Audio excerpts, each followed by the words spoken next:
and we'll see. But there's a very good chance negotiations are going along very well. We're dealing with Hamas and many of the countries. As you know, we have all of the Muslim countries are included. All of the Arab countries are included. Very rich countries and some that are not so rich, but just about everybody's included. It's never happened before. Nothing like that's happened before. And our final negotiation, as you know, is with Hamas. And it seems to be going well. So we'll let you know.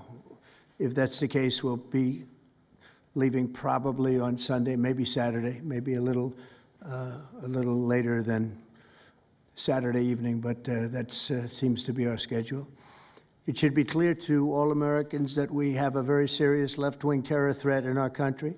Radicals associated with the domestic terror group ANTIFA that you've heard a lot about lately, and I've heard a lot about them for 10 years. And other far-left extremists have been carrying out a campaign of violence against ICE agents and other officials charged with enforcing federal law. In Chicago, anarchists have surveilled at least 4 local ICE facilities and posted diagrams of the buildings online, meaning nothing but bad, accompanied by photos of specific ICE agents that they're targeting, one in particular who's a top person and a great patriot. In July, approximately a dozen Antifa-aligned militants stormed the ICE facility in Texas and then lured officers out of the building before firing dozens of rounds at police. They were crazy, frankly, shooting one Texas officer in the neck. And in Portland, Oregon, Antifa thugs have repeatedly attacked our officers and laid siege to federal property in an attempt to violently stop the execution of federal law.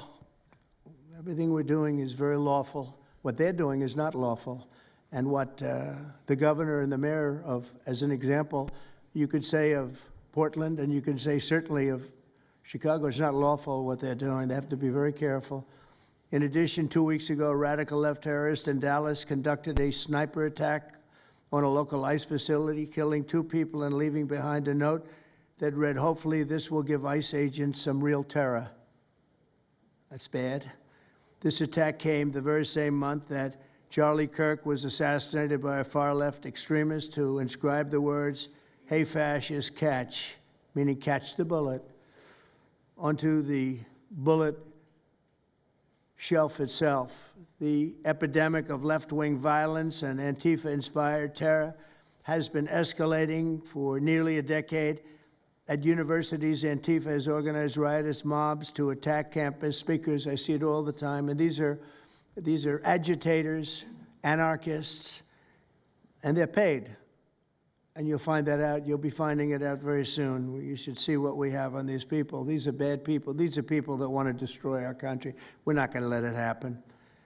They've used armed gangs to assault local police in cities nationwide, and they've attacked journalists reporting on their crimes. So the journalists that report on their crimes, don't worry, you're very safe. I hope that's not going to turn you around, but they have been very threatening to people, but we're going to be very threatening to them, far more threatening to them than they ever were with us, and that includes the people that fund them. Probably some of the people I know, some of the people I dine with, but if they do, they're in deep trouble. So we're going to be looking very strongly at the people that are funding these operations. When you see the signs, and they're all made out of a beautiful, beautiful paper, beautiful, nice, stiff, very expensive paper, with beautiful wood handles, all the same color. They come from very expensive printing machines. These are not people that write out their signs in a basement that believe in something. These are paid anarchists. At least 3 of these courageous journalists have personally been victims of Antifa attacks. Andy Ngo has been repeatedly beaten by Antifa thugs for his work in Andy is a very serious person, too, I have to tell you. I've been watching him for a long time. Is Andy here? That's what I thought. Hello, Andy. I thought that was you. You're looking better than you do out on those streets, huh? You look much better. It's nice to have you. You feel a little safer here, I think, maybe. Well, not that safe, because you have them. You have to worry about that. But thank you very much. Andy Ngo has been repeatedly beaten by Antifa, and including one assault that left him with a brain hemorrhage. Only days ago, Nick Sortor was assaulted in Portland by a flag-burning mob, and we've made it 1-year penalty for inciting riots. We took the freedom of speech away because that's been through the courts, and the court said you have freedom of speech. But what has happened is when they burn a flag, it agitates and irritates crowds. I've never seen anything like it on both sides, and you end up with riots. So we're going on that basis. We're looking at it not from the freedom of speech, which I always felt strongly about, but never passed the courts. This is what they do, is they incite. When you burn an American flag, you incite tremendous violence. We have many examples of it, many examples of it, and it's actually down on tape, and you see things happen that just don't happen unless it's the flag that's burning. Very recently, Katie Davis Court was hit in the face with a flagpole in Portland by an Antifa radical, leaving her with a very blackened eye. So, Katie, thank you very much. And I'd like to also say that I watched Nick. Where's Nick? Is Nick here? Right here. Nick? Hi, Nick. That was a rough time you went through. I hope you got my little note. I wrote you a note. Yeah, I really appreciated that. It helped a lot because it was a difficult situation. It was very stressful, and your note helped a lot. I truly appreciate it. I thought it was terrible, actually. I thought it was terrible. So we'll talk about it a little bit. Under the last administration, the Department of Justice targeted faithful Catholics, Christians, and patriotic parents as domestic extremists. They said, oh, they're extreme because they believe in God. They're extreme because they go to Catholic church, or evangelicals, where everybody was under the gun. Unless you were a really bad, sick person, then they left you alone.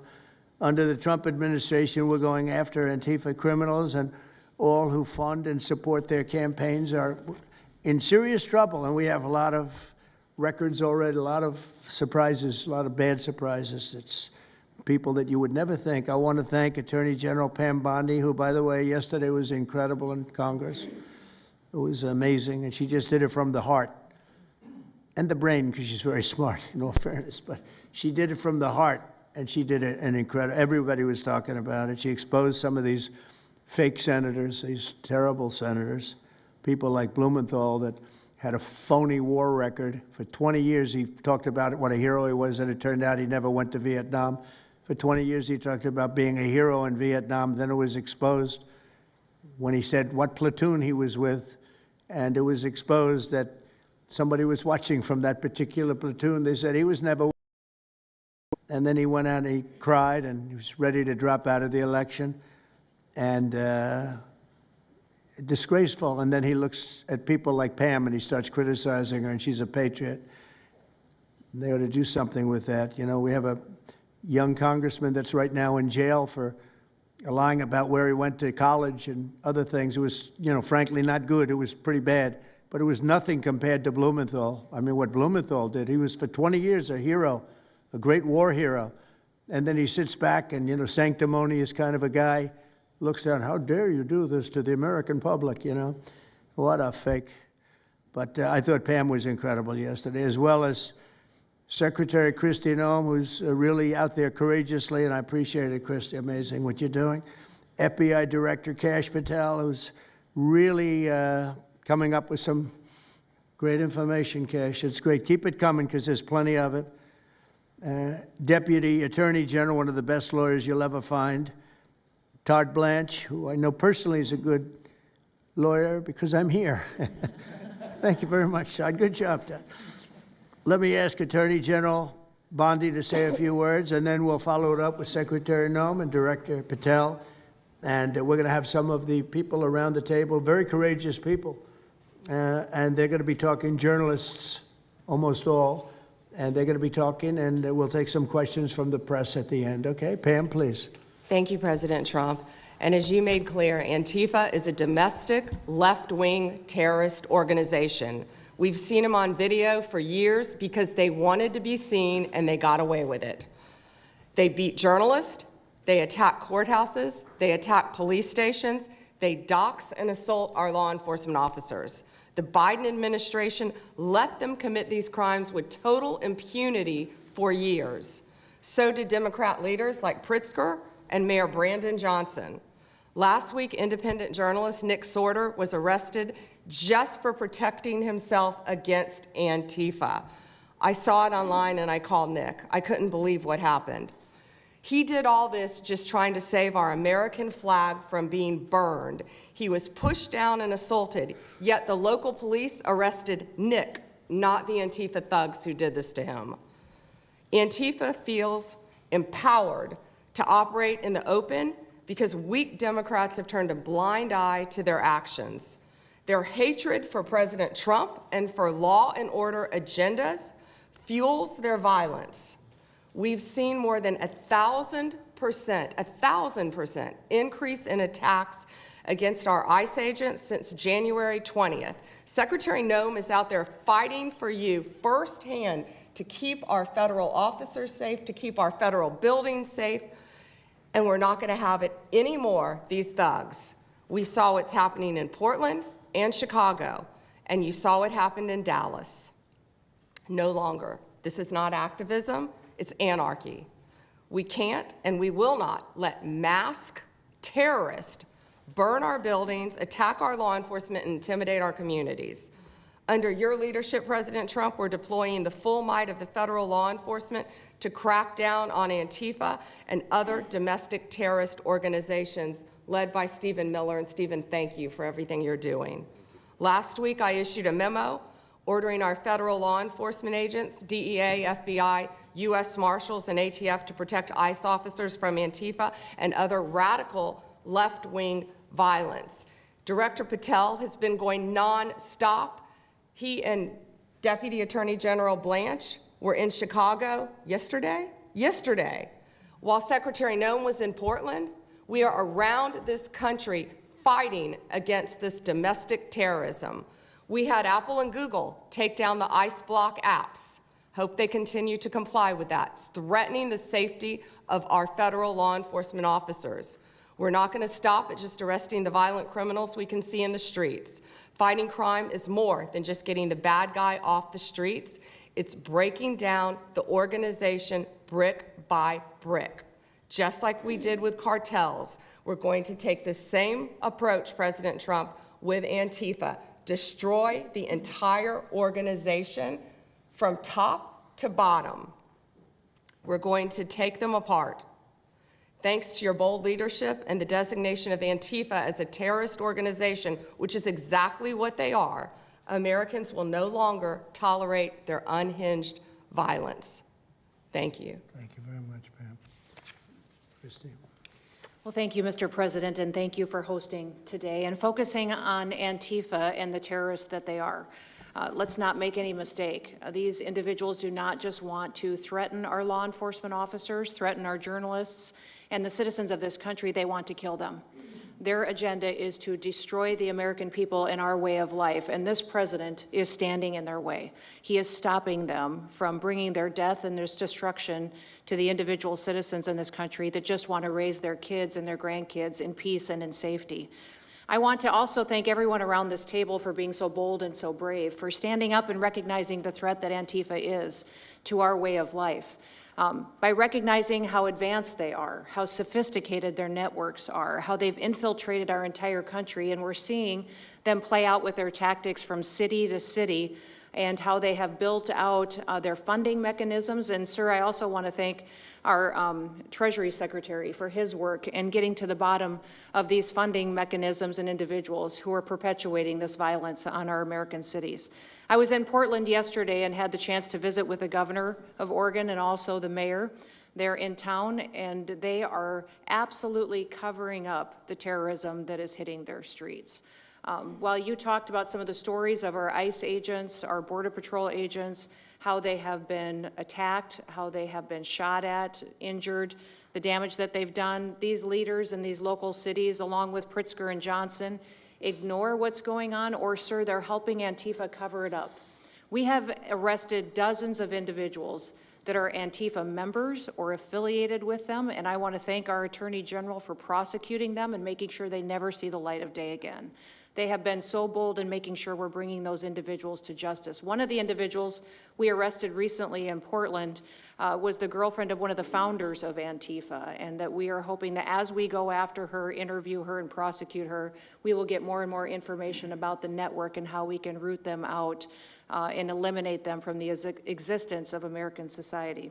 I want to thank the new journalists here today for telling their stories and for being able and willing to go to the streets and to cover what's happening here in America. Many times the legacy media has looked the other way, refused to tell the stories. The networks have not really focused on what this is and what damage it is doing to our country, and how this network of Antifa is just as sophisticated as MS-13, as TDA, as ISIS, as Hezbollah, as Hamas, as all of them. They are just as dangerous. They have an agenda to destroy us, just like the other terrorists we've dealt with for many, many years. And today is the day that we have a president that won't tolerate it and will stand up and fight for the American people. So thank you for being here, for being so bold, and for standing in the gap at such a time as this. It will matter, it will make a difference, and your life will be one of significance because of what you've done today. So with that, God bless you, and thank you, Mr. President. Thank you very much. Thank you. Cash, please. Thank you, Mr. President. Mr. President, the American people gave you a sweeping mandate in your victory in this election cycle, and they demanded safety and security for our citizens. And your administration, with your leadership, has provided us with the resources that we need, which is a whole-of-government approach to go after criminals absolutely everywhere, not just outside of this country, but within this country. And that takes a whole-of-government approach. The interagency seated up here with the Department of Homeland Security, our Attorney General, our Deputy Attorney General, and your White House staffers, and including Stephen Miller's leadership, has allowed us to go out there and map out these networks. What we are doing at the FBI is simple. It does not require rocket science. We are following the money. Money never lies. And that's what it's going to take to bring down this network of organized criminal thugs, gangbangers, and yes, domestic terrorists, because that's what they are. They are harming everyday citizens in every single one of our communities. And the folks you see here on the right and left, they're some of the bravest men and women we have today. They're reporting the stories live time because the mainstream media won't cover it. They're putting their lives on the line. They're standing up for the flag. The least we can do is stand up for them. So you have my thanks. I read more of your stories than I do theirs because you guys are putting out the truth. And we deserve a country where you are protected as equally as they are. We, in this FBI, will go after with the criminals with a vengeance. We will not rest until we find every single seed, money, donor, organization, and funding mechanism that we have. And I want to echo the Secretary's comments on Scott Bessent, who's allowing us to map out these networks through their financial criminal activities, which has been going on for decades. And I would like to remind the American public, they built this disease temple of corruption over decades. And in 8 short months, Mr. President, you have crippled their foundation because of your leadership here, because of the interagency, because of people like Deputy Attorney General Blanche, and because of Attorney General Pam Bondi's fearless leadership to go after criminals wherever they are. They will not be able to hide. They were able to hide and conspire with prior administrations, and we are exposing their corruption from within. And we will go to every single city in this country under Operation Summer Heat and the other operations we are doing at the FBI to bring these criminals to justice. We will arrest every single one of them from whatever perch you sit in, private or public, no matter how your goal or your ambition is. It will be crushed by the Constitution because the American people deserve law and order, and that's what we're going to give you. Thank you very much, Cash. Great job. Maybe we'll start over here. Would any of you like to say something? Feel free. You can say it in front of a fine group of people, also journalists and reporters. You want to start? Sure. Go ahead. Absolutely. President Trump, members of the cabinet, really appreciate you guys bringing this together. And the fact that we are here today on such short notice shows how serious you guys are taking this issue of trans terrorists and frankly, the cities and police departments that are cooperating with Antifa, such as Portland. I mean, the Portland politicians are literally willing to sacrifice their own citizens just to appease these Antifa terrorists. It's sickening. I've seen it firsthand, obviously. When I went to jail that night, never expected it to happen. I thought that they were maybe removing me for my own safety. It never crossed my mind that I was the one that was being arrested for a crime after I was just thrown into a hole. I heard from the Department of Homeland Security after I had gotten out of jail and one of your, I won't say exactly who it was, but somebody very close to Secretary Noem over here, said that they were legitimately worried for my safety in the Portland jail. But luckily, the Portland jail was, I was the only one there, essentially, because they don't actually arrest people in Portland, besides conservative journalists, I guess. So, look, I'm glad that it was not a good night for me. Let's just say that. It was not fun sitting in that jail, but I'm glad to see what has come of it. And I've been able to talk to a bunch of FBI agents, ATF agents, DHS agents that I didn't even know existed until I went there and went to that ICE facility. And the morale is at an all-time high. It is so exciting to see these guys know now that they have the backing of the Secretary, the DOJ, as well as the President of the United States, and they are there to do their job. They are going to fulfill this mission and deport these violent criminals. I believe one of the ones that I did a ride-along with Secretary Noem yesterday, President Trump, and there was a pedophile that had come into the country 5 times over the past 7 years. 7 years, and apparently under the Biden regime, that was just allowed to happen. That was fine. To me that you're seeing the Portland Police Department, as well as the governor of Oregon and the mayor, of course, coming out and running defense for pedophiles that have entered the country illegally 5 times. It's crazy. I'm glad it's taking a front row seat in the media. And, you know, they're being forced to talk about it in reality because, you know, we're the ones that were on the ground. We're the ones that are actually reporting what's going on. And you know, much of the legacy media has been either ignoring it or covering for Antifa for years now. So thank you guys so much for taking this seriously. And President Trump, you mentioned that flag. So remember, you put out a truth right after That's right. I saw that. took this flag from that man that was burning it in the street. I saw it. Do you know who he is? Oh yeah, I know exactly who it is. So why don't you give it to Pam? Give it to the Attorney General, and let's start prosecutions. Yeah. I actually have a second flag that he tried to burn as well. So I have 2 of them from the same guy. Well, you also saw what happened when that flag started burning. Everyone went crazy. That's right. And that's when it started, when they started burning the flag. So thank you. If you could give the information, it would be great. Absolutely. And at least that horrible night made you famous. You got He was something already out of it. I got a text from the President of the United States, so I appreciate that. And President Trump, after that happened to Nick, I called Harmeet Dillon, and we opened a pattern and practice investigation into the Portland police, very publicly, as to how they let this happen. Thank you, sir. Mr. President, Brandy Cruz, you're going to hear us be very fired up today, and you can tell, and it's because some of us have been covering Antifa for 15 years and have never had anyone in a position of authority even acknowledge their existence. And I'll also tell you that I think that had you not done, the single most powerful thing you've done to deal with this scourge has been acknowledging that Antifa is a real thing. I genuinely believe there would be people at these tables who would be dead today and would have been killed in Portland had you not called them a terror organization and said we're going to bring the full weight of the federal government to bear. I talked to Katie Daviscourt in Portland the other day. She'd been assaulted all summer. And she said the same thing, that it seems quick to violence as soon as you made that designation. So they're thinking in their heads, they're worried. There's been 24 or so arrested in Portland. They don't want to go to federal prison. There's this video of them, one of them who was in the face of an ICE agent, and then he's in custody shaking. Once you take the mask off, they're nothing. Right. And I was told by probably a dozen people not to tell you this.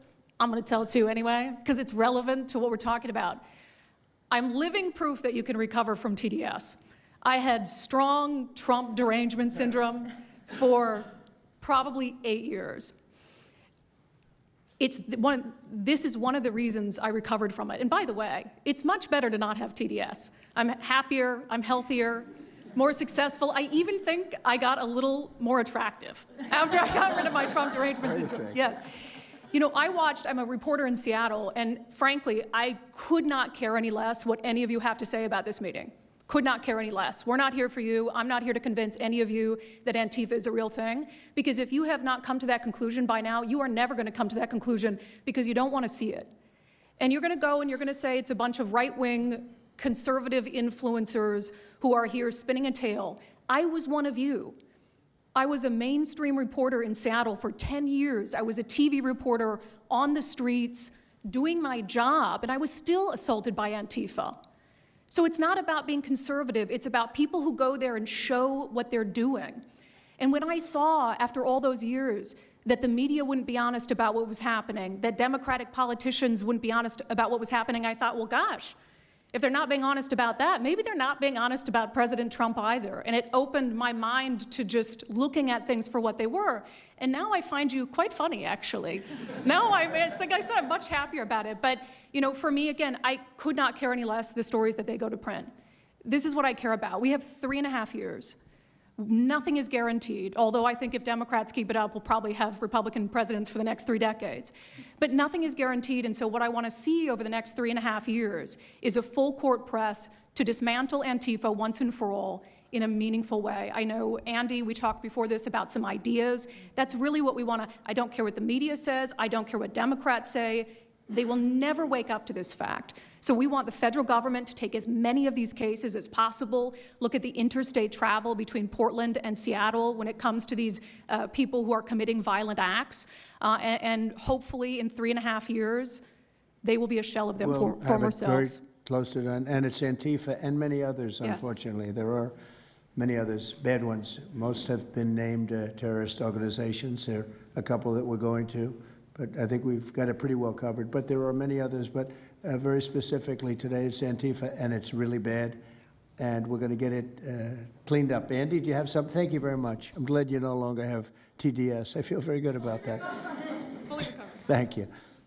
Thank you, Mr. President and members of the Cabinet. I have a lot of gratitude, and a little bit about my background. I'm born in Portland, Oregon, from there, and growing up, it's always been left-wing, very progressive, and I liked it. It had cafes and artists and those who lived a bohemian lifestyle. And in 2016, I was a graduate student at Portland State studying political science. I was an editor at the student paper there, a very progressive paper, and I was assigned to cover the election night demonstrations. Well, the elections night protests turned to riots, 3 days of violent rioting in Portland, and it was the first time that I saw groups dressed in black with their faces covered. This was 4 years before COVID. Some of them were waving the black flag of anarchism, some the red flag of Marxism. And within seconds, they would ravage one street to another, to another, to another.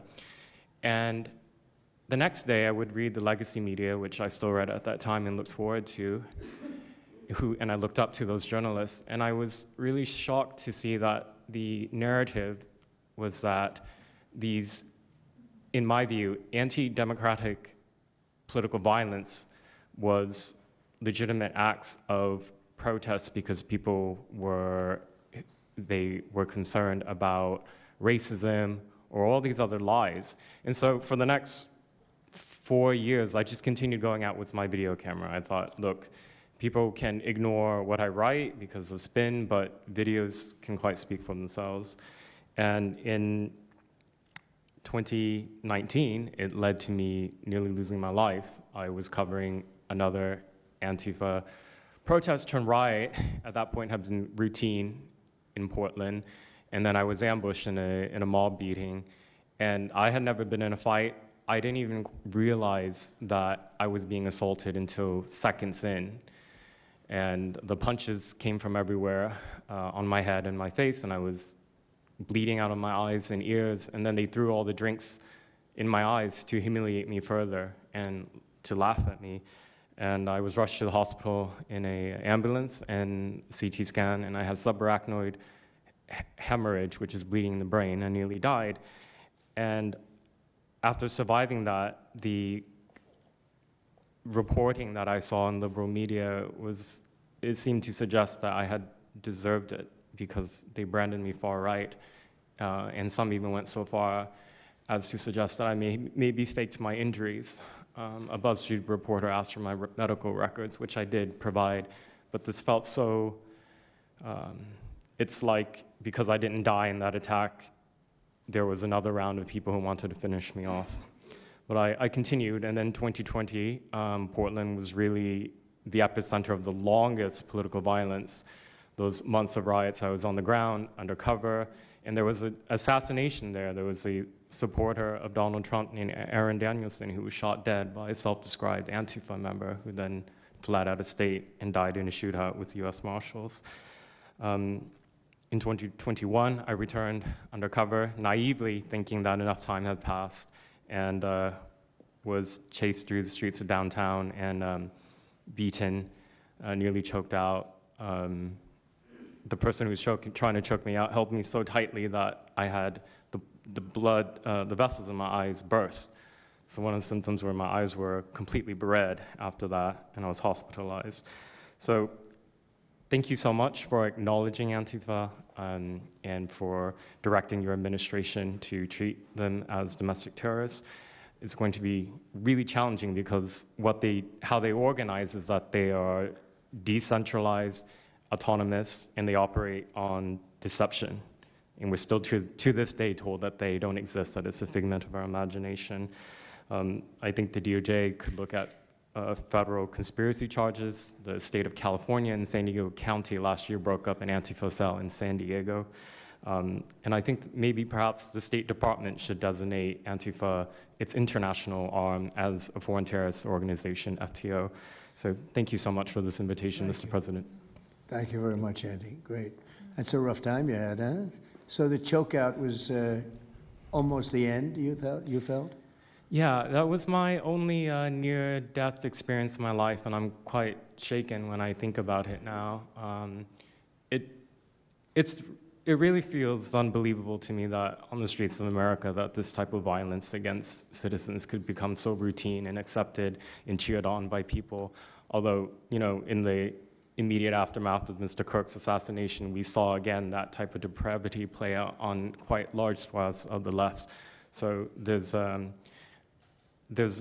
deep sickness that's in this country right now, and it pains me a lot to acknowledge it. Yeah, the amazing thing is you look at Portland, and you see fires all over the place. You see fights and, I mean, just violence. It's just so crazy. And then you talk to the governor, and she acts like everything is totally normal. There's nothing wrong. It's almost like, are you waking up from a dream or something? You see it on your network. You see it all over the place. And it's so bad. It's so crazy. It's like the movies you see for the kids, I guess not only the kids, adults also, where you have these bombed out cities and these bombed out people. It's like worse than that. I don't think they could make a movie as bad. And then the governor will get up and say, I don't know why they're coming here. It's such a wonderful place. And the amazing thing is the people want us to be there. The people, when they get the real people that live there, many of them have left, but the real people want us to be there. The same thing in Chicago. So they've had 60, 70 murders over a short period of time, murders, people that got shot.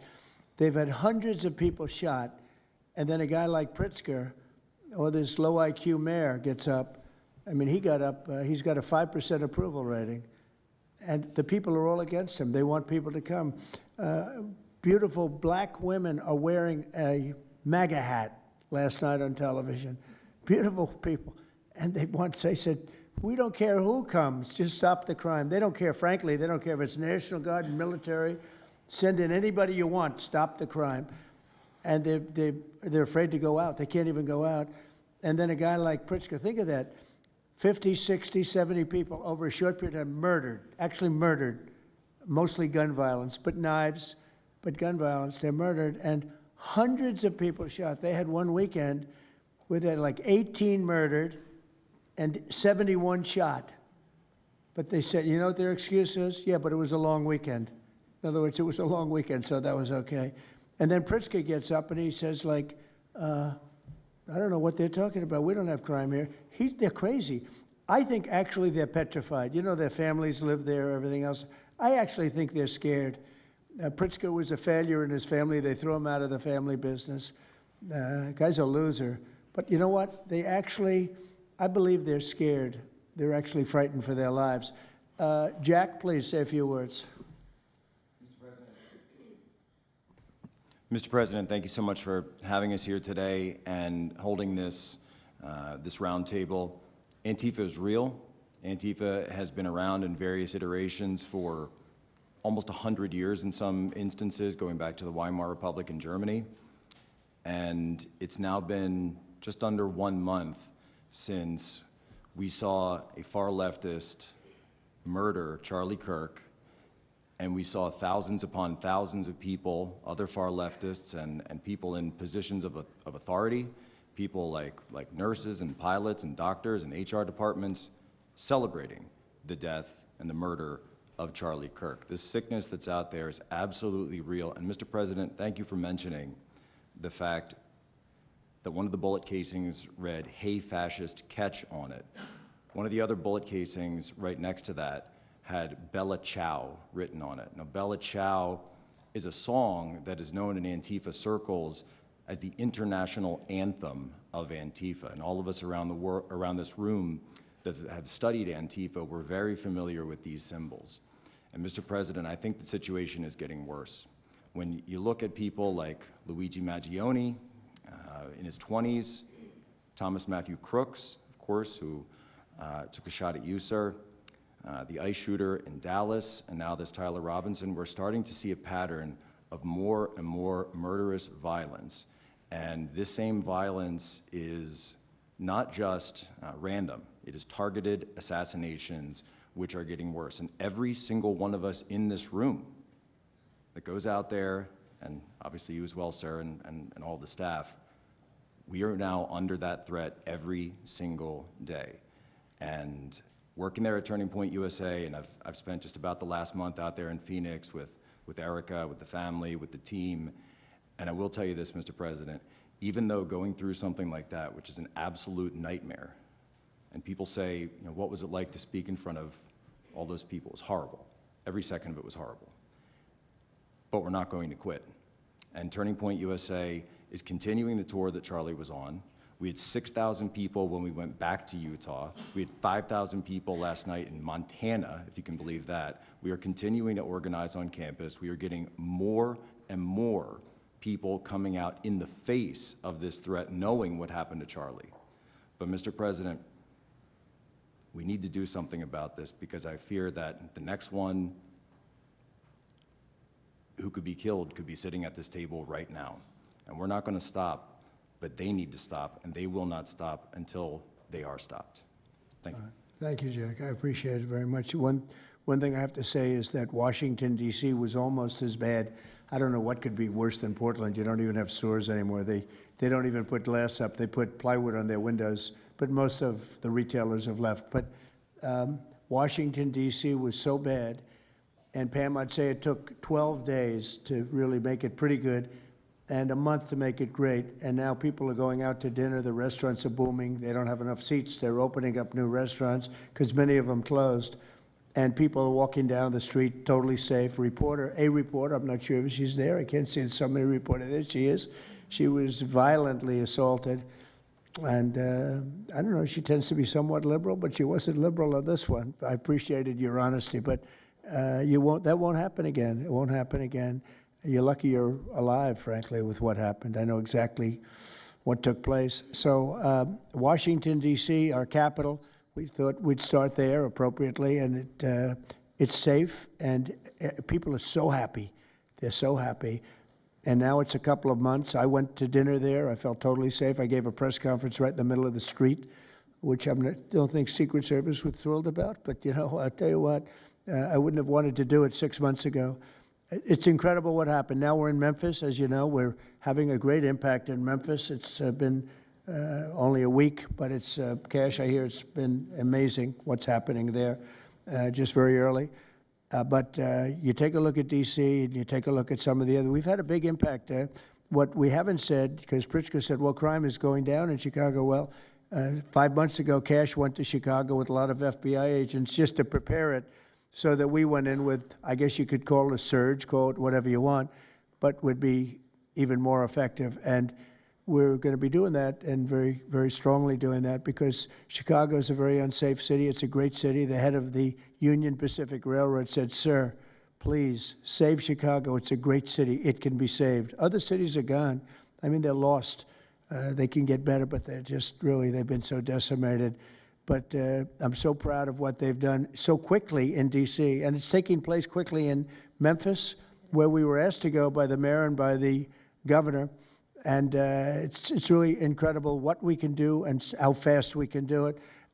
Let's go for two more. Would you like to go? And then Katie, you'll go, okay? Please. Yeah, thank you, Mr. President, for having us here. And not to sound like a broken record, but it needs to be said that Antifa is real.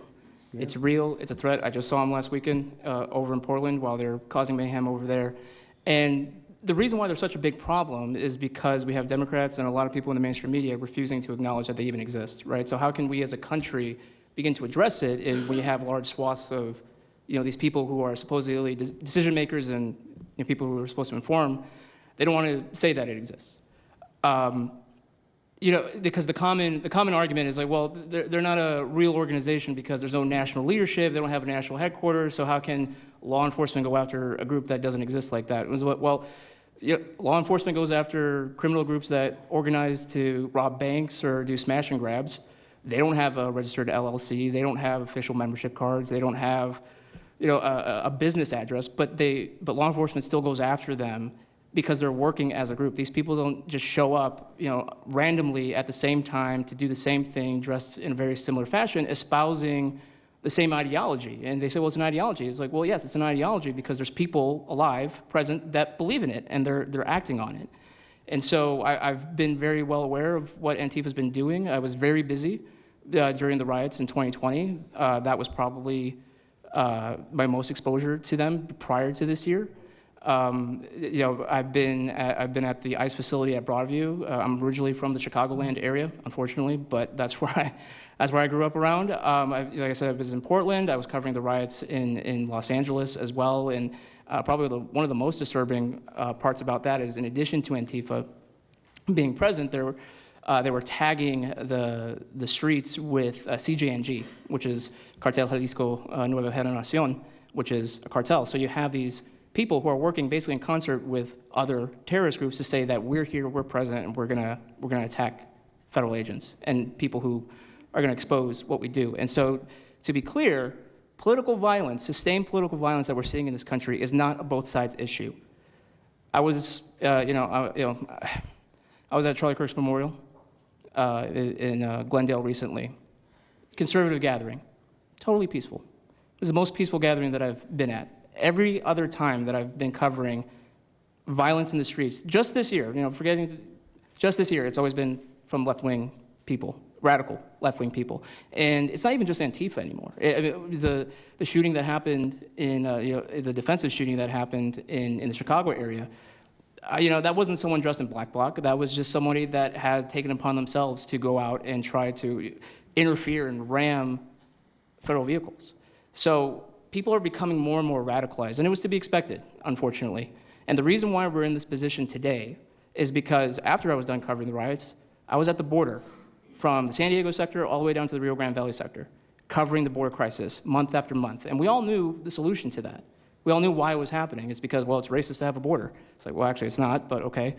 And so it required you to come back into office and to fix the problem, but it's no longer just a border issue. It's a nationwide issue, and that's one of the reasons why you got elected back into office, because thankfully the American people said we're not going to deal with it anymore. But unfortunately, there's a lot of people, as we've seen, who are willing to take to the streets to do violence. And that's a scary thing, because typically when I was in 2020, I was covering Minneapolis, Los Angeles, Portland, Seattle. I was over in Chaz, and that was to be expected. But now, because the issue of immigration, illegal immigration, is so widespread, riots can happen anywhere. Attacks can happen anywhere. So that's why it was weird kind of going back to my home state to cover this violence. I mean, just after the Dallas shooting, they were chanting outside Broadview, shoot ICE, shoot those, efforts, shoot those efforts. So I'll just leave that. Thank you so much again for having this. This is very dangerous. We don't work for companies that have billions of dollars. We're running and gunning often on our own. We became friends. A lot of us are friends because we would see each other all the time, and we became friends because we wanted to have someone watch our back while we're out there. Because like I said, we're just out there. And but we'll continue to do it because it's an important topic. It's an important issue. The American people deserve to know what's happening in these chaotic situations, and we're more than happy to do it. So thank you, sir. Great job. Thank you very much. Katie, please. Hi, Mr. President. It is an honor being here today, and I first wanted to start by thanking you guys for designating Antifa a terrorist group. It's exactly what this group is. It's a long time coming. I'm an investigative journalist from Seattle. I work for the Post Millennial alongside Andy No and Jack Posobiec. I have been infiltrating Antifa cells in Seattle and Portland for the past decade. I know their inner workings, and Antifa uses extreme political violence to crush by any means necessary, but today I want to focus on what is happening in Portland at the ICE facility. I've been covering this for the past 4 months, and this is a call out to corporate media who has completely ignored this story or has falsely reported on it. This is nothing short other than a sustained attack on the United States, which is being supported by Democratic elected officials. The Portland Police Bureau has completely abandoned several blocks outside the ICE facility, giving away their jurisdiction to a terrorist group who has spent the past 4 months harassing, assaulting, and intimidating anyone they perceive to be against their cause. Not only have federal agents been relentlessly assaulted for more than 100 consecutive days, black-clad anarchist militants concealing their identities behind black facial coverings have been assaulting reporters just for trying to cover their crimes. Today, I am sitting here with a black eye and a concussion after being violently hit in the face with a metal pole while reporting outside the ICE facility just this past week. After the attack, I immediately went to three Portland police officers who refused to detain the suspect. I took the time to chase down the suspect in the streets, had her held for 35 minutes. I was waiting for Portland police to come, and they never came. Then that's what opened to my eyes to what this group is actually doing. I watched 20 Antifa militants help my assault suspect escape into an Antifa safe house that is 1 block away from the ICE facility. And this safe house is where Antifa-affiliated protesters are conducting paramilitary operations. It's where they're arresting, they're occupation. I have staked out this safe house and have observed shift changes. This group is highly organized. It is being funded through mutual aid groups, and they have no plans of stopping. Residents living across the ICE facility have been held hostage by Antifa. They're begging for federal intervention. The city refuses to help, and they want you, President Trump, to come in and restore law and order. I want to stress the importance of taking this situation seriously, because when I first started reporting on this occupation, I went undercover in Black Bloc. I talked to these Antifa militants. I lasted for about a month. They believe that ICE agents are the Nazi Gestapo who need to be killed. They told me that directly, and I think that if this situation is not taken as seriously as it is, it's just a matter of time before someone gets killed. And thank you for having me. Thank you, Katie. That's pretty incredible. The only question nobody can answer is why. Why are they doing this? They're like insurrectionists. They're terrible people. But you really wonder why. Why are they doing it? What are they gaining other than they're obviously paid? They're paid a lot of money. Go ahead, please. Mr. President, if I can answer that question, the reason why they're doing it is because the same media that's sitting in this room with us has declared all of us at this table Nazis and fascists, and they've been doing this for years. This is why Antifa feels emboldened to attack us. Now, almost every single person at this table has been threatened with a steel bat. We've been assaulted, we've been harassed, we've been threatened, and that is in huge part due to the media. So my message right now is for you guys. Because 2 years ago, back in 2020, by the way, I was censored for my reporting on Antifa here in Washington, D.C. You were talking about how safe it is. Now, Mr. President, it wasn't so safe back then. Back in 2020, I watched as a father was being mobbed and surrounded by Antifa members as his terrified, crying children looked on, and the police here did. I watched as a woman had her hair violently ripped out of her skull simply for waving an American flag on the streets of Washington, D.C. And by the way, if you guys try to go and find any of this footage, you won't find any of it because Twitter deleted all of it because our president shared my reporting, and they deleted my entire account immediately after. So now, if you want to know what happened in 2020, all you're going to see is the media headlines that said that it was fiery but mostly peaceful. Thanks for that one, CNN. The reality is that it was an extremely violent period of time, and for the last 10 years, Antifa has been wreaking havoc on law-abiding and innocent American citizens, and it needs to end.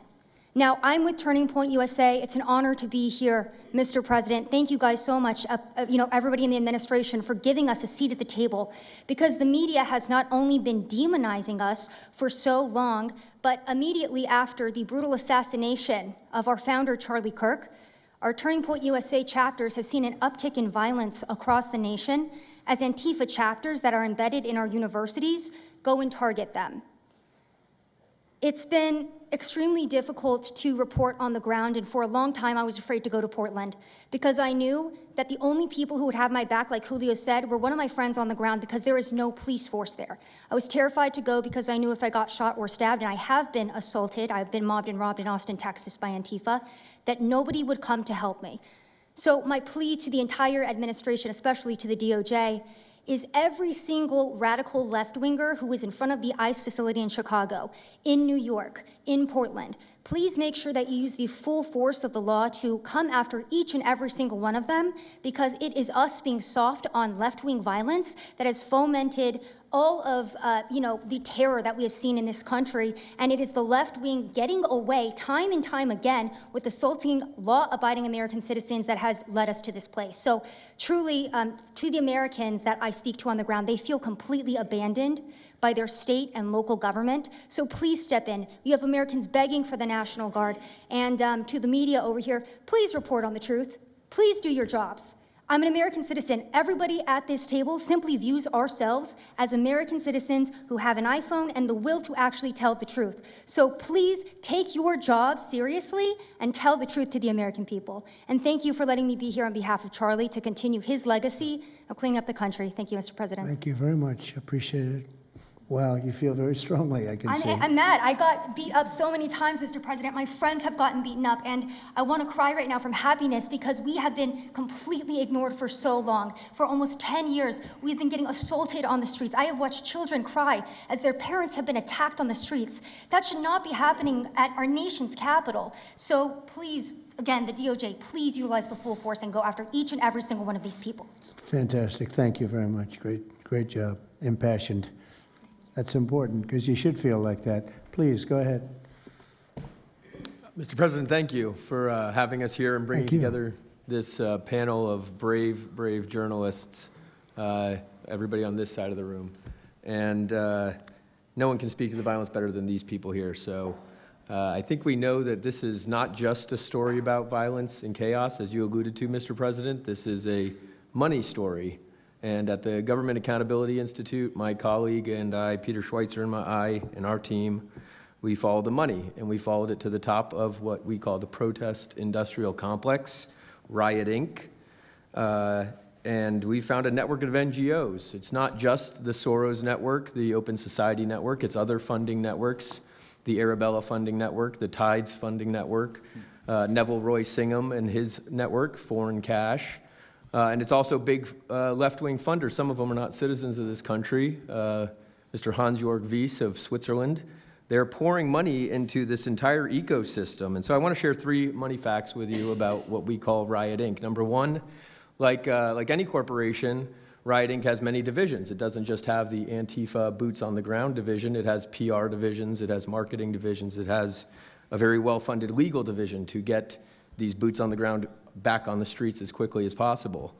But it does have those investors that I mentioned. Number 2, we have identified dozens of radical organizations, not just the decentralized Antifa organizations, but dozens of radical organizations that have received more than $100 million from the Riot Inc. investors. These would be the lawyer groups. These would be the groups that advocate for calling good, honest Americans fascists, et cetera. And then 3, I think the most shocking thing is that we have found that more than $100 million in U.S. taxpayer funding has flowed into these funding networks, including at least $4 million to these very groups themselves, not just Antifa types, but there was an event in Atlanta called Stop Cop City. Over 60 rioters were charged with domestic terrorism. These groups received money for that from both the billionaire class as well as taxpayer money. So One other thing, this money helps fund the decentralized crowdfunding platforms. These are ways that Antifa, the John Brown Gun Club of Elm Fork, which had links to that attack on the ICE facility, the Socialist Rifle Association, and just because they don't have LLCs or EIN numbers doesn't mean they can't get paid. Some of these funding platforms, crowdfunding platforms, are funded by this network that we call Rioting. So again, I want to thank you for your leadership, for the whole cabinet's leadership on this. We're going to keep following the money and appreciate everything you're doing, sir. Do you know the name of any of the funders? Do you know the names? Because if you do, I'd like you to give them to Cash or Pam. Absolutely. Or Christy. Yeah, we'll do that. As soon as you can. That's all of you. Because you probably know the names after a certain period of time. You tend to find out. But these are people that do not have good intention for the country, and that's treasonous probably. So if you could, very important, if you could do that, it would be great. Nobody would know better than you. You'll figure it out. Thank you. Please go ahead. Yeah, my name's Nick Shirley. I'm 23 years old. I'm a 100% independent YouTube journalist. And over the past year or so, I've been able to go to 15 countries. I've hung out with people in the gangs of Brazil, in the favelas, in the prisons of Secot. But yet the most dangerous places I have been here in the United States, unfortunately. And I've had the opportunity to show people about the protest Antifa here in the United States, and there's nothing organic about what they are doing here in the United States. I've watched people be bussed in from states. I've watched the same lady at a protest in Atlanta be bused to the protest in DC and then in New York City. There's nothing that is honest about what they are doing. And they have signs. I've seen the same signs here in DC and in London as well. It's a big organization and corporation that they're running. And people may wonder, like, what's the threat to us as Americans if we go? Well, you'll be labeled as a fascist, you'll be labeled as a Nazi, and they'll wish death upon you, because they wish death upon me. And just last week in Portland, Oregon, I watched a lady get trapped in her car, surrounded by Antifa, and her sister messaged me after seeing the video. She said, the only reason I think my sister was safe is because you were there recording. I also was chased out by a member of Antifa who said he would smoke me, and next thing he knew, a DHS sniper had lasers on his chest. If he was not there, who knows what would have happened that day. These people are very dangerous, and people wonder how they're able to do it. The reason is because these cities are not enforcing the law. And why should these people be worried if the law is not being enforced? And we are not far right, nor are we far wrong. We're just right. And the truth about what's happening here in America with these groups is very dangerous, and I thank you, Mr. President, and your administration as well for acknowledging that. Thank you very much. It's too bad you have to go through it. I know, it's a little crazy, right, Mr. President? Well, you're going to get to the bottom of it, so it's a very important thing you're doing. Thank you very much. Please, Cam. Yeah, I've just got something very short. I'm attacked every time I do my job. When I leave my house to go to work, I am violently assaulted. I've had guns pulled on me. I've been bear sprayed. I've been beaten down. I've been almost killed. So my question for all of you is, how would you feel if every time you showed up to work, masked militants tried to kill you? Because that's how we feel. That's our lived reality. And you guys go and tell us that we're liars, the riots aren't that bad, right? I've never seen any of you guys on the ground. In fact, I've never seen anybody representing the companies you work for on the ground. You guys come to us for interviews that never get published. Stop saying we're lying. We're not. We risk our lives every day to do the job that you guys are too afraid to do. What network would you say is the worst, if I could ask? Oh, man, yeah, that's a real tight spot. Honestly, it's a simple question. Well, there's a lot of people in this pool, and I would say I'm not talking about Fox. I'm not talking about Newsmax or any outlet that resembles them, so I'll let you guys put the pieces together on who I'm exactly talking about. Who would you say, which network? MSNBC, for sure. Oh, they're terrible. I agree. They're CNN, terrible. probably close, yeah. Yeah, I'd rate it that way, yeah. MSNBC, that's Brian Roberts. Yeah. That he allows that to happen is a disgrace. Absolutely. And CNN is second. Yeah, second. I would say CNN is not quite as bad as MS. MSNBC is not really a news site anymore. Oh, MSNBC is sick. Yeah. They're sick. Well, sir, it's also else? just the stories that they publish about what's the ICE enforcement operations that are so heavily slanted that it's no longer, as I was saying, no longer just Antifa, but Americans that are becoming radicalized. So they've been very irresponsible with how they've been reporting Who on is it. MSNBC, for example, they're Would you rate them the worst? probably. Who would you rate second? Well, they ran a story about an operation in Southern California about how a father of 3 Marines was arrested, and they made it seem like they just did it because he's brown.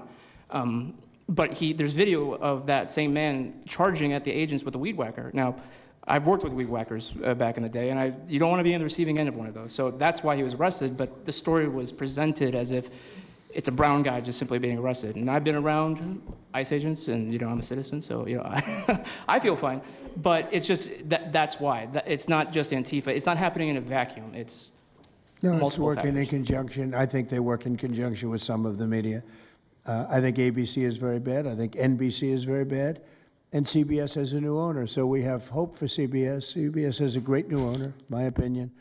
But I will tell you, ABC is terrible. NBC is terrible. NBC's MSNBC too. They changed it. They moved it over legally so they couldn't be tainted by the words MSNBC, but they are absolutely terrible. There are a lot of them. What about independents? Independent networks. They're a little bit better, but I would say that we're an example of how you don't need to be part of a super large company to be able to do just basic journalism. All you got to do is sit and record, and you'll let the story play out. And that's why they hate us. That's why Antifa targets us. Well, I watched a level of dishonesty that's incredible, where answers are changed. Like just before the election, an answer was changed by Kamala. She gave a horrible, death-defying, election-defying answer. And they took the answer out and they replaced it with another answer that she gave 5 minutes later, having to do with a different subject, but at least it wasn't election-defying. No, the level of dishonesty with the media is incredible, whether it's on Antifa or many of the other groups. You're talking about Antifa, and I know that's close to your heart because that's the one that's most affecting you, but there are others that are as bad or almost as bad as Antifa, having to do with different people, different sections of the world, but it's terrible. We're not going to let it go on in this country. We're not going to let it go on. And a big problem is not all of them, but some of the networks out there. And you do wonder why. You really do. Okay, please. Go ahead, yeah. Mr. President, thank you again. Thank you. My name is Jonathan Cho. I am an investigative reporter for Frontlines Turning Point USA. I'm also a senior fellow at Discovery Institute in Seattle. And I cover far-left extremism as well as the homeless drug crisis in America. And I find it oftentimes those worlds intersect. And hot off the presses, what I wanted to bring to your attention today is a report from a Capital Research Center here in DC in conjunction with Discovery Institute. They just put out this study right now. And what it shows is that Antifa is heavily embedded in the homeless and housing nonprofit sector. In many cases, the homeless industrial complex is running cover for Antifa. Antifa is benefiting from American tax dollars, and they're essentially being used as the muscle. Let me give you an example. There's a group called Stop the Sweeps in many U.S. cities right now. They get in front of encampment sweeps. What they're doing quietly is they're bringing in Antifa militants to manufacture a crisis to make the police look bad. Another group right now that is behind Antifa and working with Antifa very closely, based on the research that we have right now that we're going to give to you and your team, are the Democratic Socialists of America, also known as DSA. Again, these far-left progressive groups tend to be aligning themselves with Antifa. So finally, in closing, what I wanted to thank you again, Mr. President, is that a few months ago, earlier this year, you put out an executive order on homelessness and the drug addiction crisis in America, and that's sent the entire homeless industrial complex on the run. You have absolutely moved the needle and changed the game.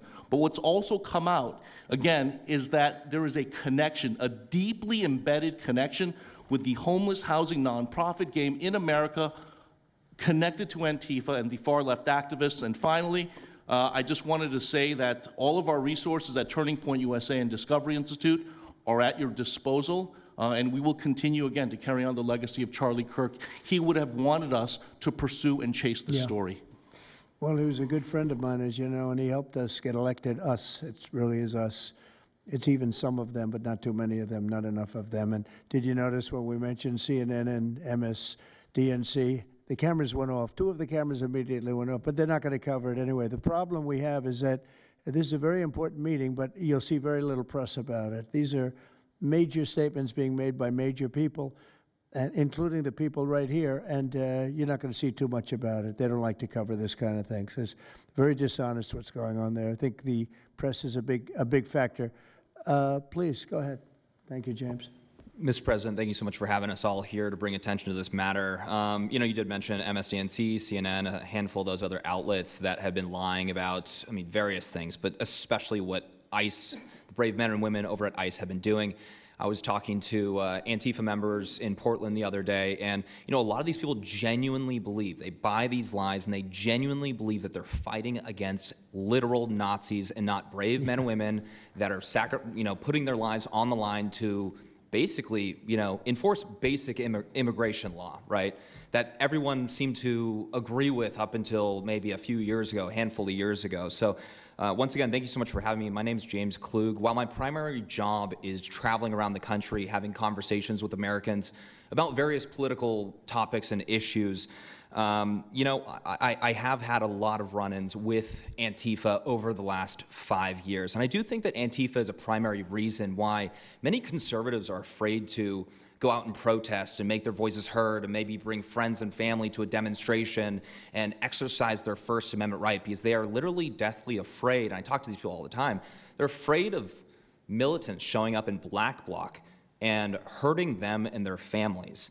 And, you know, I've personally witnessed Antifa assaulting hundreds of police officers. I've witnessed them firebombing police departments and federal property. I've witnessed them making death threats against federal agents, police officers, journalists. I think I've witnessed every single person here, maybe not personally, but I've seen them get, you know, hunted down and attacked.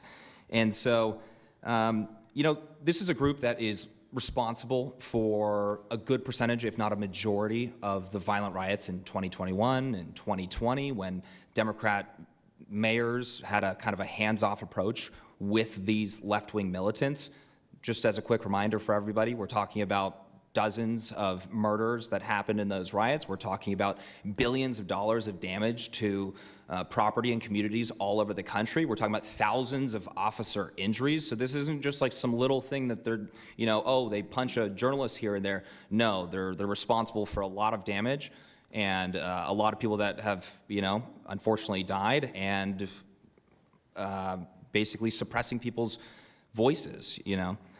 And so what I did want to talk about is to get this footage, almost every single person in the room here, to get this footage, you have to go undercover because you are at risk of being beaten or worse. You have to go undercover. You have to film low-key to capture them committing crimes. This is stuff that the mainstream media was not doing and has not been doing. They'll show when Antifa is maybe, it's a little bit more peaceful, and they'll show when it's more mellow, but they'll remove the cameras when things get violent and it's actually dangerous to be here. And I have personally witnessed legacy media vans showing up at a riot 300 yards away, getting out of the vehicle, filming for 30 seconds, saying something like, you know, fiery but mostly peaceful, packing up, and to add insult to injury, you have Democrat politicians that are saying, it's just an idea, right? That's all this is, so it's just an idea. After all of this chaos, it's just an idea. Well, that idea has threatened to kill me and many of my friends that are here today. So, Mr. President, thank you so much for bringing this to the forefront, and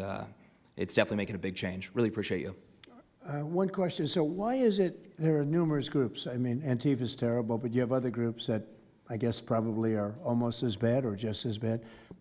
Not one other group was mentioned. I'm sort of surprised at that. You just come into contact with Antifa? It seems to be that you mostly come into contact with Antifa. Please. There's a lot of overlap, and I would say that, for instance, Jonathan brought up the Democratic Socialists of America. They're basically the same thing. I mean, there's a lot of Democratic Socialists of America who are out there in black bloc, you know, hiding their faces. And so I think we use, and I do understand, for the record, I do understand the challenge, as Andy pointed out, with Antifa as a graspable entity. I do. But at the end of the day, when you look at behavior, you prosecute behavior, right? We're not prosecuting ideas or ideology, you're prosecuting behavior. So whether you can prove that this amorphous thing is Antifa, or someone has a patch that says Antifa. It doesn't matter, you know, did they assault someone? Did they assault a federal agent? Were they engaged in rioting? What is it? And so they're always using that, oh, well, they don't call themselves Antifa, even though some of them literally do. It's called Rose City Antifa. How long has it been around in Portland, Andy? Since 2007. They call themselves Antifa. In Seattle, I was outside the federal building, and they were yelling, there's no police here, this is Antifa land. And then at the same time, Democrats, like our governor, oh, Antifa is an idea. But yeah, I think Antifa can overlap with a lot of other entities and organizations. Okay, very good. Thank you. You know, President Trump, I just wanted to add this real quick, because you were asking which mainstream media outlet is the worst. What I think, it's any of them that decided to call Kilmar Abrego Garcia Maryland Dad. Because when I'm out there on the street talking to these people, you know, they call Maryland Dad is this human, he's actually a human trafficking MS-13 gang member that's illegally in the country. But the amount of people on the street that I spoke with that thought that he was a U.S. citizen that was being deported to Uganda is dangerous. These people genuinely believe, based on what comes out of the garbage standing over here, that you guys are deporting U.S. citizens. So that's what's causing all these problems. So when you have a governor like Pritzker in Chicago, where you have Illinois, which is in a lot of trouble, Chicago's there, you know, potentially great city again. It's not great now, but it could be great again. That's why we have to get there soon, because eventually you can't do that. What makes a man like that say that things are wonderful? Why doesn't he say, we love that President Trump is going to come and help us clean up Chicago and make it safe again, as opposed to fighting us and pretending that there weren't 50 murders and 200 shootings and all of that? Why is that? Go ahead, Nick. To spite you. To spite you, to spite the administration. That's simply what it's about at this point. Because, you know, if you go and talk to some of these citizens, like I'll use Portland as an example again, because I've been there for so long now. You talk to the neighbors that live in the apartments next door to the ICE facility.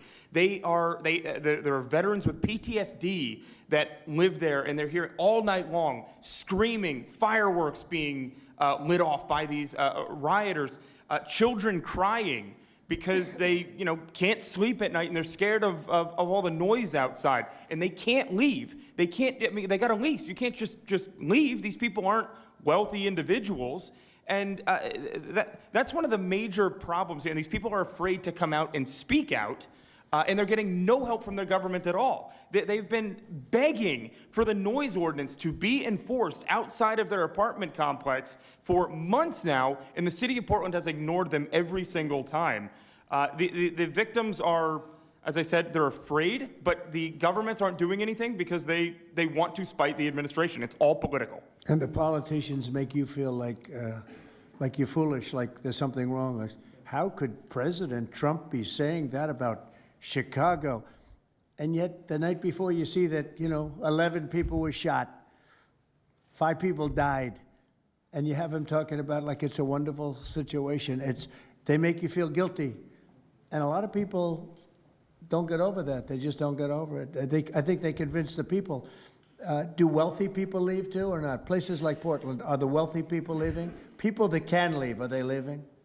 I think that they're moving to the areas that have been gentrified. I mean, the Oregon governor, when she was saying, we don't need Trump here, she's walking around, it's a very tight shot, if you notice that. And she said, Portland's just fine, you know, look at me. And they'll focus on the couple areas of Portland that are very nice. Well, she was saying that, and there were explosions in the background. Yeah. I mean, there was a reason they cropped it in. Explosions in the background. Sure. Anybody have anything else to say over here?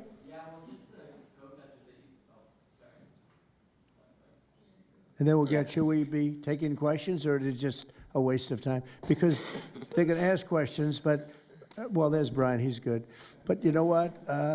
In a way, it's a waste of time, because if you give a great answer, they don't put it on. If you give a horrendous answer, or even if you give a great answer, they make it sound like it's not a great answer. They're very dishonest. Go ahead, Nick. Yeah, and I think part of that dishonesty comes from what they see. For instance, I've never been asked to go on any other show besides Fox News. My clips go viral everywhere, but they've never even asked, like CNN's never asked, MSNBC's never asked, and a lot of times when I go to hotels, I'll stay and I'll watch like MSNBC. Fortunately, their ratings are terrible. They are terrible. MSNBC is dying, and CNN is dying like a dog. And Poor CNN, they're so pathetic. it is very pathetic. You ever see their anchors in the evening? That nobody ever heard of them. Where do these people come? I could take anybody off the street in Washington, D.C. that do a better job. Yeah, and it's not hard to show what's going on these days. You literally have an iPhone and you can post it on X. They don't believe in the star system, you know. It's just one of those things, right? Okay, Nick, you finished, Nick? Yeah, Are thank you you very finished, much. Nick? Good job. Thank you very much. Well, you've been through hell, I tell you that, but you're really incredible patriots, incredible people. Go ahead, please, Brian. Brian, go ahead. I'm so thankful for each and every one of you here right now, and I'm very grateful that my network, Real American Voice, has partnered up with many of you. Jack Silvan, you have a show on a network. Many of you, Savannah, have appeared on a network as well, so thank you for being here. My question is this: in terms of following the money, I would just notify that the city of Austin is cleared to vote tomorrow to basically waive a $120,000 fee so that a No Kings, basically an anti-Trump rally, can occur in their city. They're bypassing the fees, rolling it to the taxpayers. So my question is to you: what can the people of Austin, Texas do right now to make sure that their tax dollars don't fund a No Kings anti-Trump rally coming up? Well, you just tell me that I would love to do something about that. Bring a lawsuit, do something. You know, the best thing you can do is have honest elections, because the elections are totally rigged in so many of these places. You know, you take a look, the people, they're all loving you. They can't breathe. They love so much, every one of them. You don't see one negative, then all of a sudden you lose the election by 20 points. The elections are so rigged, and we proved that in 2020 more than any other time. But even the last election, there were areas that I won by much more. We won in a landslide, but I actually won in more of a landslide than we thought. I said, you got to get out, make it too big to rig. And the people made it too big to rig. They tried. They tried. But the biggest thing you can you need borders. Wait. You need borders. You need honest media. You need honest elections, and you have a great country, and you need all three of them. Yeah, go ahead. Lieutenant had ties to all these radical groups that you talked about inside here. So thank you for removing. I would like you to make a big deal, though, if they're waiving a fee, but I guarantee they wouldn't waive it if it was it's not Trump. If it were a conservative rally, they wouldn't be waiving it. So maybe you can look into that, Pam. Todd? Mr. President. That sounds like one for Todd, Pam. Go ahead, Todd. Good luck. There's proof that Antifa actually infiltrated on. Who are you? I am with What network? I'm with Al Arabiya. It's an Arabic network based in Riyadh in Saudi Arabia. But I am the foreign ruler today. Mr. President, you said that you might go to the Middle East on Sunday. Do you mean Egypt and Israel? And would you consider going to Gaza to see what things are on the ground? I would. I might do that. I may do that. We haven't decided exactly. I'll be going to Egypt most likely. That's where everybody is gathered right now, and we appreciate that very much. But I'll be making the rounds, as the expression goes. I probably will. Mr. President. Go ahead. Just to clarify, you said you might go to Gaza. You're saying that's the first topic. I'm representing the TV pool, but I'm with NBC, sir. That's too bad. Okay. Well, just to clarify, you said you might go to Gaza, and then the second question I had earlier today, you said the mayor of Chicago and the governor of Illinois should be jailed. Have you asked the Justice Department to look at possible charges? No, I've seen the law, and when you have a group of people where the police call off the safety for ICE officials, I've understood that, and I've read it today in numerous journals, that's illegal. What they did is I guess it was ICE, Christie, right? They were under threat, and the police were helping beautifully, and it was fine. And then all of a sudden, a woman was on the line saying, "Everybody, move back, get out." And they were given an order by the second person in the police department, and the governor knew about it, the mayor knew about it. I understand that's a criminal offense. Do you want to comment on that, Christie?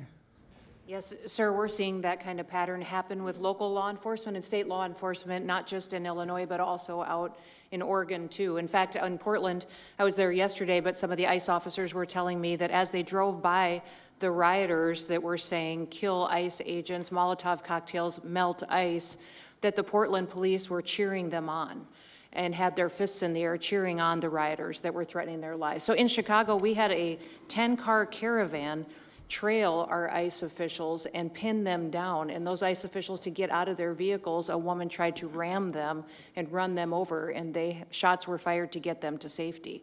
So it's happening on a regular basis, and any elected official that allows this to happen and gives cover to those kind of individuals who are perpetuating murder should absolutely be prosecuted, in my opinion.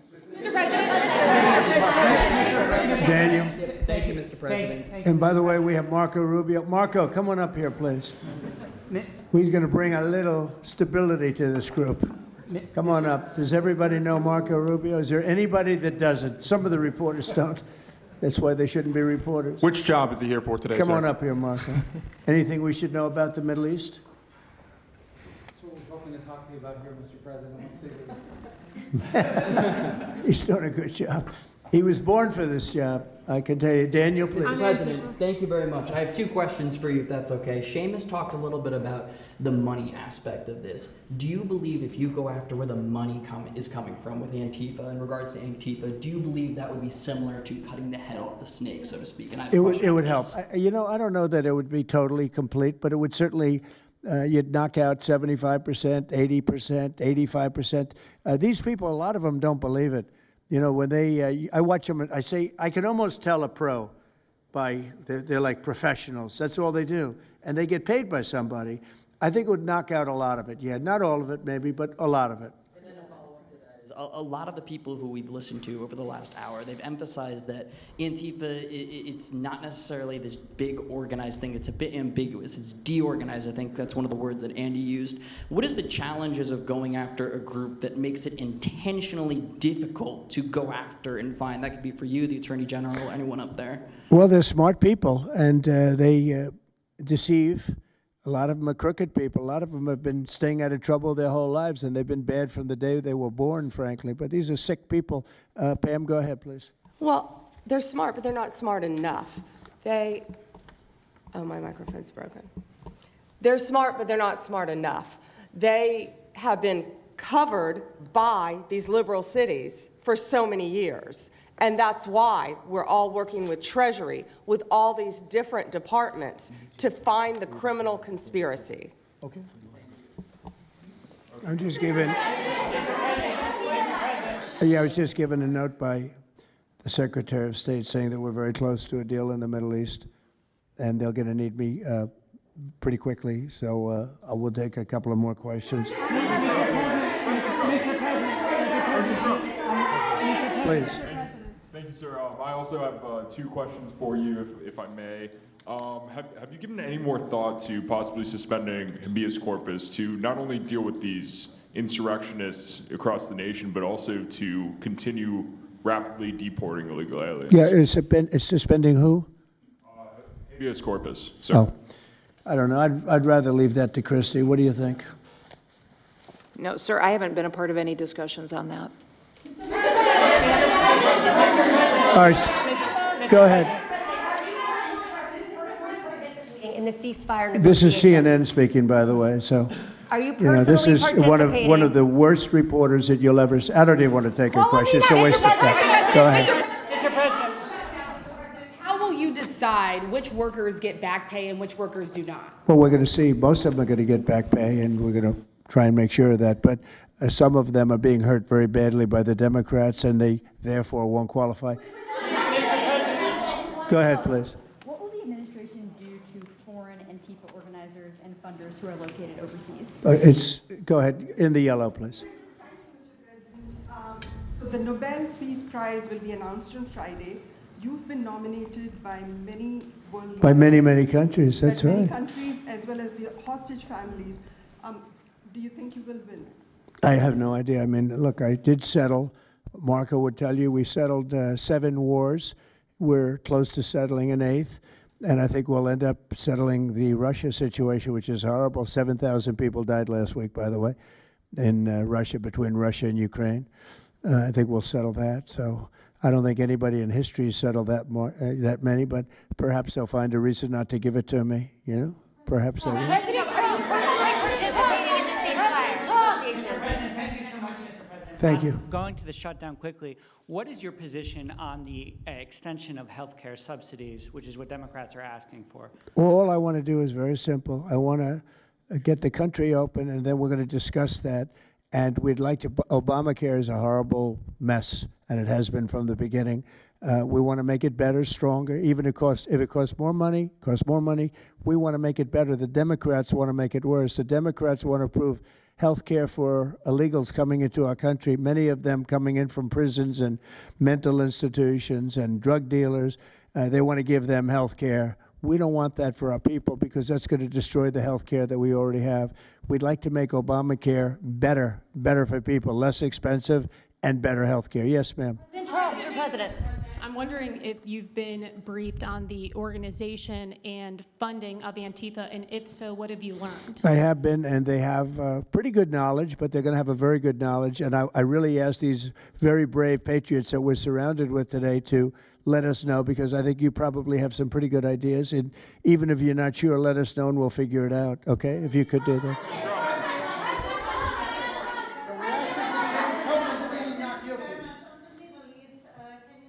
You're from Italy? No, I'm from France. Can you specify how close we are to the deal? Would that be announced today, tomorrow? And do you want to see the hostages released before you travel to the region?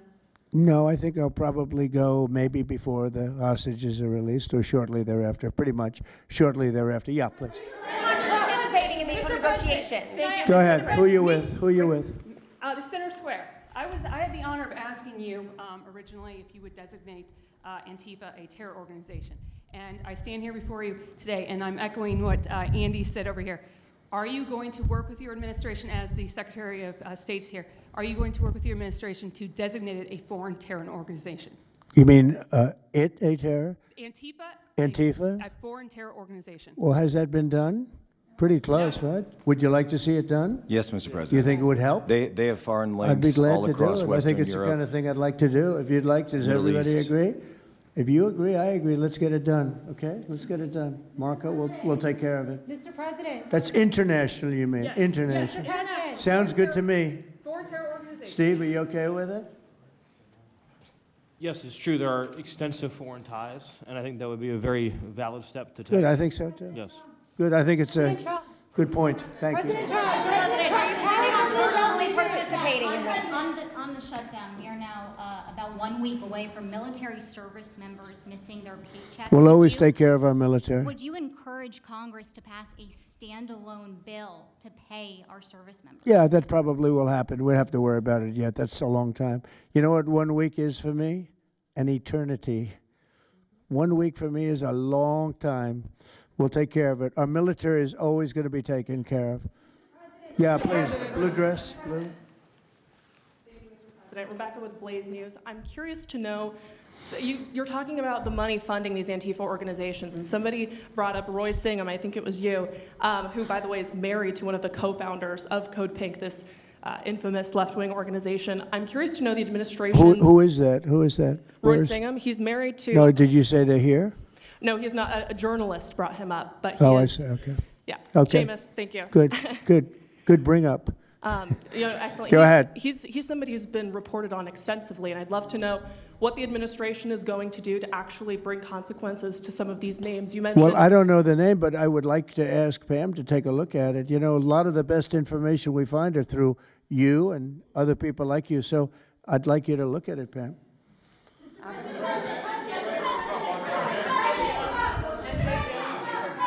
In the back, please. It's been actually very compelling proof that Antifa did infiltrate on January 6th, dressed up like Trump supporters and incited violence. Is that something that you would want the new J6 committee at Congress to look into? Well, I've heard that. They dress up like, they're fresh out of MAGA, but they have nothing to do with MAGA. And they make trouble and they try and blame it. And yeah, we know some of that, and we will be acting on some of that. We've seen it. So I think you could stay a little longer, but the problem is, although you have some very honest journalists in here, you also have some largely dishonest journalists like MSDNC and CNN. I think they're very dishonest, unbelievably. It's like a waste of time even talking to them. But I have to go now to try and solve some problems in the Middle East, although I'm very well represented by our Secretary of State. He could probably do an even better job than me. But who knows? We don't want to take any chances. So we're going to go and do that. If you'd like, Pam, would you like to stay for another 5 minutes, 10 minutes while we have all these great people? And I'll let Pam and Christy take over and get some good points out. I just want to thank the people around the table in particular. You've been amazing. You've been brave. You're real patriots. You're real patriots. And at some point, we're going to have to look into, at least in certain cases, rewarding you with some very important medals and honors, okay, as we have done and will be doing with Charlie Kirk. You know, Charlie is getting the Presidential Medal of Freedom, which is our highest award outside of the Congressional Medal of Honor. And I think they're sort of even. One's civilian and one's military. But unfortunately, the civilian sometimes is military also because of what we have to go through on the streets of this country. I can only tell you this. We have a great nation. We have a nation that's right now the hottest in the entire world. We're the hottest nation in the world, despite all of the things we've been saying today. But that's going to make your job easier because nobody's doing better than we are financially. We've never done better. We've had, I think, 58 stock market increases since I've been top, meaning record increases. We have never seen anything like it, and we're going to keep it going. That makes it a little bit easier for what we're doing. I guess maybe it also makes some people crazy because they don't want to see us do well. But we're the hottest nation anywhere in the world, and we were a dead nation 1 year ago. I say it all the time. We were a dead nation. Now we're the hottest nation in the world, and that's said too by every leader. One of the reasons that we have every country already signed up or just about to sign, every country in the world on this whole mess we have going over with Hamas and the Middle East and all of the things you see, is they respect our nation. A year ago, you wouldn't have been able to get it. You certainly couldn't have gotten it with Biden. You didn't know where the hell he was. But a year ago, you wouldn't have been able to have a situation like this. So I just want to thank the people around this table, and certainly the officials around the table, because they've been incredible. They've been brave. And I watched yesterday, Pam, and I watched a little bit. I thought it was so good. I rounded up, and I watched it late in the evening because I thought you were fantastic yesterday. You really, look, you had some wonderful senators, some great politicians asking you very fair questions, and you had some real slime balls. But I thought you were amazing, so thank you very much. And Christy, thanks for the great job. Cash, thanks for the great job. Always my man back down there. He's the silent type, but he's a hell of a lawyer. Thank you all. We're going to get peace in the Middle East. That's what we want to do. Thank you very much, everybody. What specifically makes you so hopeful, Mr.